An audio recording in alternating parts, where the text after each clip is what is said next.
मुदाकरात्तमोदकं सदा विमुक्तिसाधकं कलाधरावतंसकं विलासिलोकरक्षकं मुदाकरात्तमोदकं सदा विमुक्तिसाधकं कलाधरावतंसकं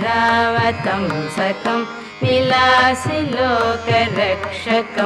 अनायकैकनायकं विनाशिते भदैत्यकं गताशुभाशुनाशकं